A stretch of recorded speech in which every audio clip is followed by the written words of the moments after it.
Hi friends, welcome to VIP வஸ்னி channel. இன்னைக்கு என்ன பார்க்க போறோம்னா விநாயகர் சதுர்த்தி ஸ்பெஷலாக கொலக்கட்டை தான் பார்க்க போகிறோம். பூர்ண கொலக்கட்டை, இனிப்பு கொலக்கட்டை, பல விதமான கொலக்கட்டை நான் செஞ்சு காமிக்க போகிறேன். உங்கள் எல்லாருக்கும் ரொம்ப ரொம்ப யூஸ்ஃபுல்லாக இருக்கும். ஈஸியாக செய்யக்கூடிய மெத்தடில் நான் செஞ்சு காமிக்க போகிறேன். ஸ்கிப் பண்ணாமல் பாருங்கள். ஃபஸ்ட் டைம் சேனலில் பார்க்குறவங்களா இருந்தீங்கன்னா சப்ஸ்கிரைப் பட்டனை கொஞ்சம் கிளிக் பண்ணிக்கோங்க. பக்கத்தில் இருக்கிற பெல் ஐக்கானை கிளிக் பண்ணும்போது ஆல்ன்ற ஆப்ஷன் கொடுத்தீங்கன்னா நான் போடுற வீடியோஸ் எல்லாமே உங்களுக்கு ஆன் த ஸ்பாட்டில் வந்து சேரும். வாங்க வீடியோஸ்குள்ளே போகலாம். கொலக்கட்டை செய்கிறது முக்கியமான பொருள் பார்த்தீங்கன்னா பச்சரிசி மாவு தான். 2 கப் அளவுக்கு எடுத்துக்கலாம். ரேஷனில் வாங்கிட்டு வந்த பச்சரிசியை கழுவி காய வச்சு மிஷினில் அரைச்சி எடுத்துகிட்டு வந்த பச்சரிசி மாவு தான் இது. வீட்டில் பச்சரிசி மாவு இருந்துச்சுன்னா அதை கூட யூஸ் பண்ணிக்கலாம். இல்லைனாலும் பரவாயில்ல, கடையில் கூட பச்சரிசி மாவு வாங்கி கூட யூஸ் பண்ணிக்கலாம். நம்ம செய்கிற விதத்தில் தான் இருக்குது அந்த கொலக்கட்டையோட சாஃப்ட்னஸ் வர்றதுக்கு. மாவு இந்த மாதிரி நைஸாக இருக்கணும். 2 கப்போட அளவு ரேஷியோ பார்த்தீங்கன்னா 500 கிராம்ஸ் அளவுக்கு எடுத்திருக்கேன். 1/2 கிலோ மாவில் கிட்டத்தட்ட பார்த்தீங்கன்னா நான் எவ்வளோ கொலக்கட்டை பண்ணி காமிக்கிறேன் நீங்களே பாருங்கள். ஃபஸ்ட்டு கொலக்கட்டை தேவையான தண்ணியை வந்து சூடு பண்ணி எடுத்துக்கலாம். அதிகமான அளவுக்கு சூடு பண்ணணும் கிடையாது. கை பொறுக்கிற அளவுக்கு ஹீட் இருந்துச்சுன்னா போதும். தண்ணி கொதிக்கும் போது லைட்டாக உள்ள ஒரு விரலை மட்டும் வச்சு பாருங்கள் உங்களுக்கு ஹீட்டு கரெக்டாக இருக்கான்னு. லைட்டாக ஹீட் ஆச்சுன்னா போதும். நெக்ஸ்ட் இந்த தண்ணியை ஊற்றி நம்ம வந்து மாவை ஃபுல்லாக மிக்ஸ் பண்ணி பிசைய போகிறோம். 1/2 கிலோ மாவு எடுத்துருக்கோம். 1/2 கிலோ மாவையும் சேர்த்துக்கலாம். கொஞ்சமாக உப்பு ஆட் பண்ணிக்கலாம். உப்பு சேர்த்துருக்கிறதுனால மாவை ஃபுல்லாக மிக்ஸ் பண்ணிவிட்டு சுடுதண்ணியை கொஞ்சம் கொஞ்சமாக ஊற்றி சேர்த்துக்கலாம். மாவு மிக்ஸ் பண்ண தான் தண்ணி சேர்க்கணும். முன்னாடி தண்ணி மொத்தமாக சேர்த்துடாதீங்க. சில பேர் வந்து சூடான தண்ணீரை வந்து டைரெக்டாக மாவை சேர்த்து கூட மிக்ஸ் பண்ணுவாங்க. அந்த மாதிரி கரெக்டாக உங்களுக்கு பண்ண தெரியும்னா நீங்கள் செய்யலாம். இல்லைனா இந்த மாதிரி கொஞ்சம் கொஞ்சமாக தண்ணி ஊற்றி கூட மாவு பிசைஞ்சிக்கலாம். இந்த மாதிரி பண்ணும்போது ஈஸியாக இருக்கும் உங்களுக்கும். கரெக்டான அளவில் தண்ணி நீங்களும் சேர்த்துக்கலாம். தண்ணியெல்லாம் சேர்த்தாச்சு. கரெக்டாக இருக்குது மாவோட பதம். கொஞ்சம் வந்து மாவு சூடாக இருக்குது, அதனால் இப்போ பிசைய முடியாது. அதனால் கொஞ்சம் நேரம் ரெஸ்ட்டில் விட்டுட்டு ஆறுனதுக்கப்புறம் உருண்டையாக உருட்டி வைக்கலாம். மாவு ஆறட்டும், அதுக்குள்ளே நம்ம பூர்ணத்தெல்லாம் ரெடி பண்ணிக்கலாம். நான் வந்து இன்னைக்கு 2 விதமான பூர்ணம் பண்ண போகிறேன். எள்ளு, வெல்லம், தேங்காய் அது 3ஐயும் சேர்த்து ஒரு பூர்ணம் செய்ய போகிறேன். நெக்ஸ்ட் பார்த்தீங்கன்னா பொரிகடலை, தேங்காய், சர்க்கரை இந்த பொருட்களை போட்டு பூர்ணம் செய்ய போகிறேன். ஃபஸ்ட்டு வந்து 1 கப் அளவுக்கு பொரிகடலை சேர்த்துக்கலாம். நெக்ஸ்ட் வந்து கொஞ்சமாக தேங்காய் சேர்த்துக்கலாம். 2 ஏலக்காய் சேர்த்துக்கலாம். சேர்த்துட்டு வந்து கொஞ்சம் இந்த ஃபைன் பவுடர் அரைக்காமல் குறைன்னு இருக்கிற மாதிரி அரைச்சி எடுத்துக்கோங்க. இதை அப்படியே நம்ம ஒரு பவுலில் மாற்றிக்கலாம். பவுலில் மாற்றினதுக்கப்புறம் ஒரு 3 ஸ்பூன் சர்க்கரை மட்டும் இதோட சேர்த்து நல்லா மிக்ஸ் பண்ணிக்கலாம். இதில் நீங்கள் வெல்லம் சேர்க்கறதுனாலும் சேர்க்கலாம். பட் வெல்லம் சேர்த்திங்கன்னா அந்தளவுக்கு டேஸ்ட்டாக இருக்காது. பொரிகடலையோட தேங்காய், சர்க்கரை அந்த 3 போட்டால் தான் நல்லாயிருக்கும். எங்கள் வீட்டில் நான் இப்படி தான் பூர்ணம் செய்வேன். பர்டிகுலராக இந்த பூர்ணம் எனக்கு ரொம்ப பிடிக்கும். எல்லாத்தையும் சேர்த்து நல்லா மிக்ஸ் பண்ணியாச்சு. இதை அப்படியே நம்ம ஓரமாக எடுத்து வச்சிடலாம். நெக்ஸ்ட்டு வந்து எள்ளு பூர்ணம் செய்ய ஆரம்பிச்சிடலாம். ஸ்டவ் ஆன் பண்ணிவிட்டு பேனெல்லாம் ஹீட் பண்ணிவிட்டு கொஞ்சமாக தேவையான அளவுக்கு எள்ளு சேர்த்துருக்கேன். லைட்டாக மட்டும் வறுத்துக்கலாம். ஒரு சில எள்ளு வந்து வறுத்த பாக்கெட்டு இருக்குது, வறுக்காத பாக்கெட் இருக்குது. இது வந்து வறுக்காத எள்ளு தான். வறுத்தாலும் வறுக்கலைனாலும் நம்ம லைட்டாக ஒரு வறுத்து தான் சேர்க்கணும். அப்போ தான் அதோட வாசனை அந்த ஃப்ளேவர் டேஸ்ட் நல்லாயிருக்கும். எள்ளு வறுக்கும் போது லைட்டாக ஸ்டவ்வை ஸ்லோ பண்ணிட்டு தான் வறுக்கணும். ஏன்னா எள்ளு வந்து கருக ஆரம்பிச்சிடும். அப்புறம் வந்து நமக்கு கொஞ்சம் அந்த ஒரு ஃப்ளேவர் மாறிடும். அதனால ஸ்டவ்வை ஸ்லோலே வச்சு வறுத்து எடுத்துக்கோங்க. ஆறுனதுக்கப்புறம் அதே மிக்ஸி ஜாரில் கொஞ்சமாக தேங்காயும் வறுத்த எள்ளும் 2 ஏலக்காயும் வெல்லம் எடுத்து வச்சுருக்கேன். தேவையான அளவுக்கு அதையும் ஆட் பண்ணிக்கலாம். எல்லாத்தையும் சேர்த்த பிறகு இதையும் குறைன்னு தான் அரைக்கணும். அந்த தேங்காய்லாம் பார்த்தீங்கன்னா கொஞ்சம் லைட்டாக அரைச்சி அரைக்காமல் இருக்கணும். அப்போ தான் நல்லாயிருக்கும் டேஸ்ட்டு. இதையும் ஒரு பவுலில் மாற்றிக்கலாம். 2 வகையான பூனை ரெடி ஆகிடுச்சு. சில பேர் வந்து எள்ளு பதிலாக வேர்க்கடலையும் போட்டு செய்கிறவங்களும் இருக்காங்க. ஸோ நீங்கள் உங்களுக்கு தேவைன்னா அந்த மாதிரி கூட செஞ்சுக்கலாம். மாவும் ஆறிடுச்சு. நெக்ஸ்ட்டு மாவை லைட்டாக நான் உருண்டையாக உருட்டிக்கிட்டு கொலக்கட்டை செய்ய ஆரம்பிச்சிடலாம். மாவு நல்லா சாஃப்டாக இருக்கும். நம்ம அதை பிசையும் போதே செம்ம சாஃப்டாக இருக்கும். ஆக்சுவலாக பார்த்தீங்கன்னா கொஞ்சம் கொஞ்சமாக தண்ணி சேர்த்து மாவை நம்ம பிசைஞ்ச பாருங்கள். அதில் தான் நமக்கு அந்த கொலக்கட்டையோட சாஃப்ட்னஸே வர்றது. நெக்ஸ்ட்டு வந்து இட்லி பேனை தண்ணி சேர்த்துட்டு கொஞ்சம் தண்ணி கொதிக்க வச்சுக்கலாம். அப்போ தான் நம்ம கொலக்கட்டையை சேர்த்து டக்குன்னு வேக வச்சு எடுக்க முடியும். அதனால் ஃபஸ்ட்டு தண்ணி சேர்த்து நல்லா கொதிக்கட்டும். நெக்ஸ்ட் வந்து கொலக்கட்டையை நம்ம செய்ய ஸ்டார்ட் பண்ணிடலாம். நிறைய பேர் வந்து கொலக்கட்டை சாஃப்டாக வரன்றதுக்காக மாவை வந்து வறுப்பாங்க, ஆவி கட்டி எடுப்பாங்க. அந்த மாதிரி பண்ணால் கொஞ்சம் சாஃப்டாக வரும்னு சொல்லுவாங்க. அந்த மாதிரிலாம் எதுவுமே பண்ண தேவையில்ல. நார்மலாக நம்ம தண்ணி ஊற்றி மிக்ஸ் பண்ணி எடுத்தாலே போதும். நல்ல சாஃப்டாக மாவு பூ மாதிரி இருக்கும்.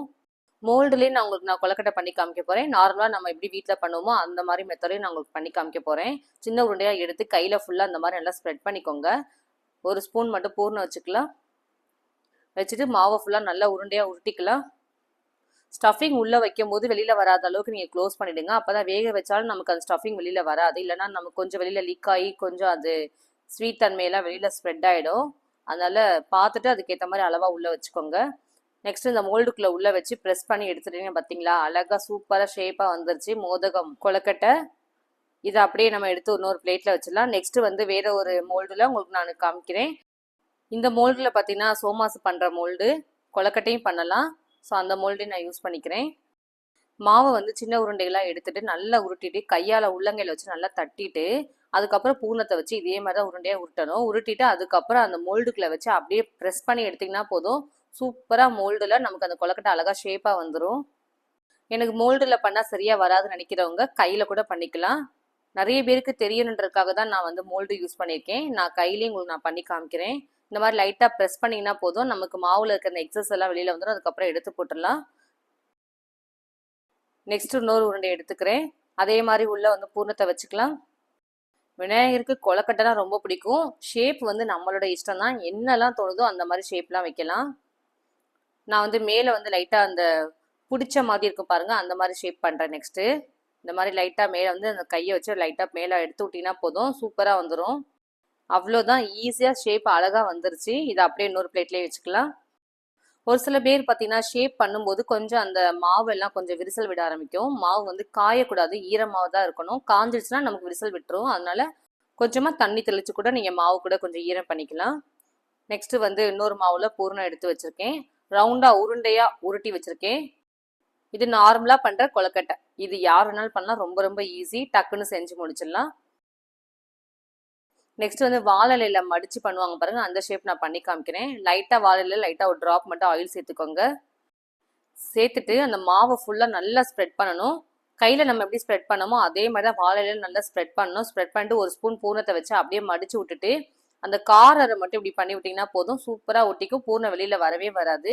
இதை அப்படியே வாழையிலே வச்சு நீங்கள் வேக வைக்கலாம்னு வைக்கலாம். இல்லை இதை நீங்கள் அப்படியே எடுத்து இட்லி தட்டில் கூட அப்படியே எடுத்து தனியாக கூட வைக்கலாம். வகை வகையாக ஒவ்வொரு ஷேப்பையும் நான் கொலக்கட்டை பண்ணி காமிச்சிருக்கேன். நெக்ஸ்ட் இந்த கொலக்கட்டையெல்லாம் வேக வச்சு எடுத்துக்கலாம். 5 நிமிஷம் அந்த மாதிரி இருந்துச்சுனாலே போதும். நம்ம மாவோட சாஃப்ட்னஸ் இருக்கிறதுனால சீக்கிரமே குக் ஆகிடும். ஓவர் குக் பண்ணினாலும் உடஞ்சி போயிடும். அதனால பார்த்துட்டு அதுக்கேற்ற மாதிரி வேக வச்சு எடுத்துக்கோங்க. முன்னாடி தண்ணி ப்ரீ ஹீட் பண்ணி வச்சு நம்ம இந்த மாதிரி வேக வைக்கும் போது டக்குன்னு வெந்து முடிச்சிடும். 5 மினிட்ஸ் மட்டும் இட்லி குண்டானை க்ளோஸ் பண்ணிட்டு அப்படியே வேக வச்சு எடுத்துக்கலாம். 5 மினிட்ஸ் கிட்ட ஆயிடுச்சு. கொலக்கட்டை எல்லாமே வெந்துருச்சு. கை வைக்கும் போது செம்ம சாஃப்டா இருக்குது. ஆறுனதுக்கு அப்புறம் இதை அப்படியே ஒரு பிளேட்ல மாத்திக்கலாம். சூடாக இருக்கும்போது எடுத்துடாதீங்க, கொலக்கட்டையெல்லாம் உடைய ஆரம்பிச்சிடும். நெக்ஸ்ட்டு வந்து பிடி கொலக்கட்டை செஞ்சு காமிக்க போகிறேன்.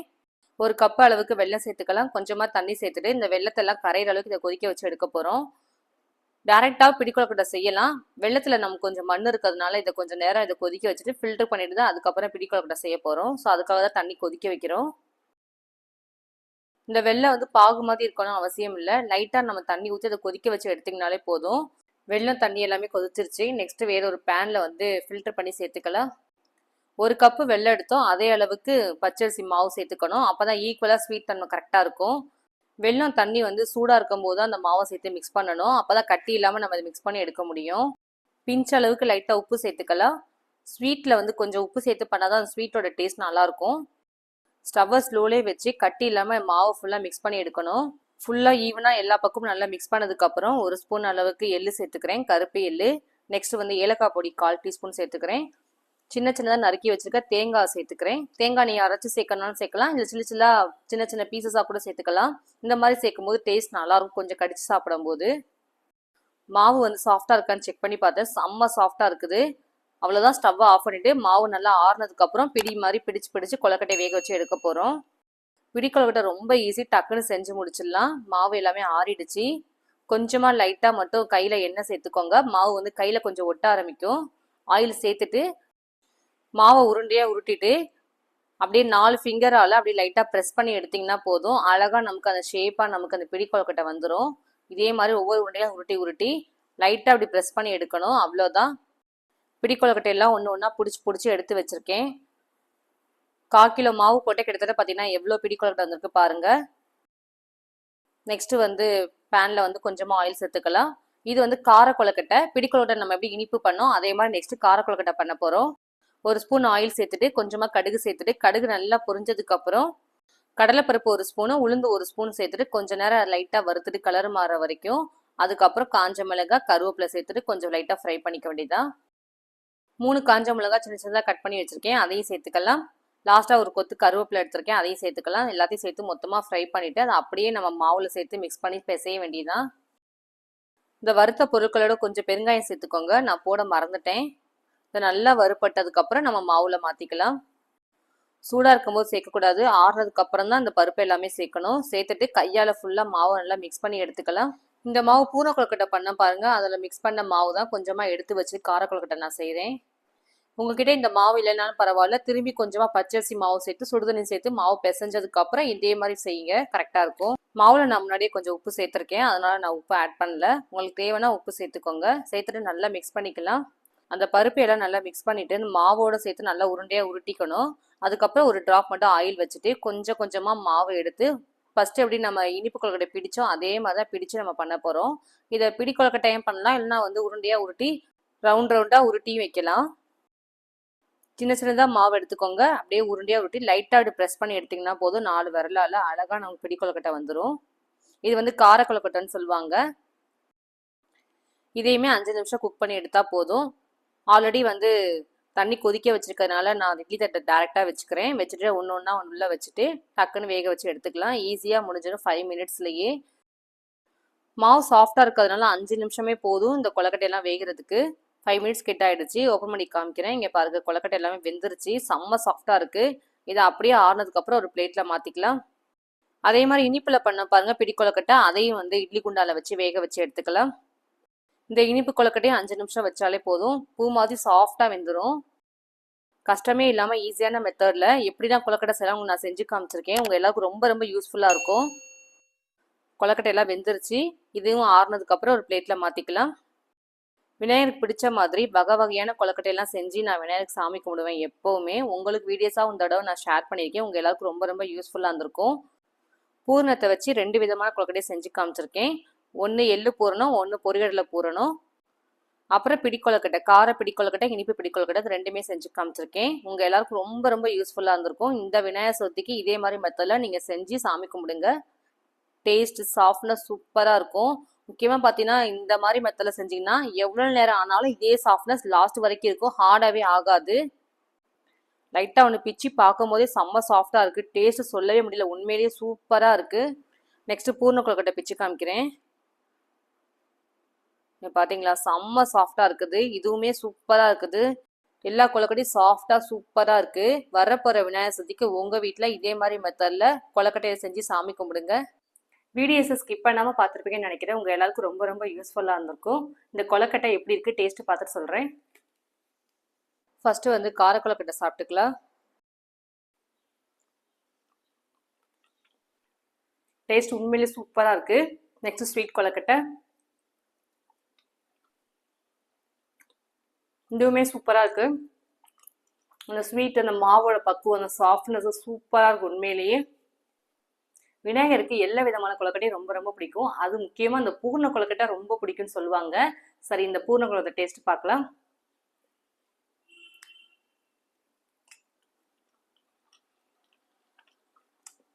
எள்ளு போட்டு தேங்காய் வெள்ளம்லாம் போட பாருங்க, அந்த கொழுக்கட்டை தான் சாப்பிட்றேன்.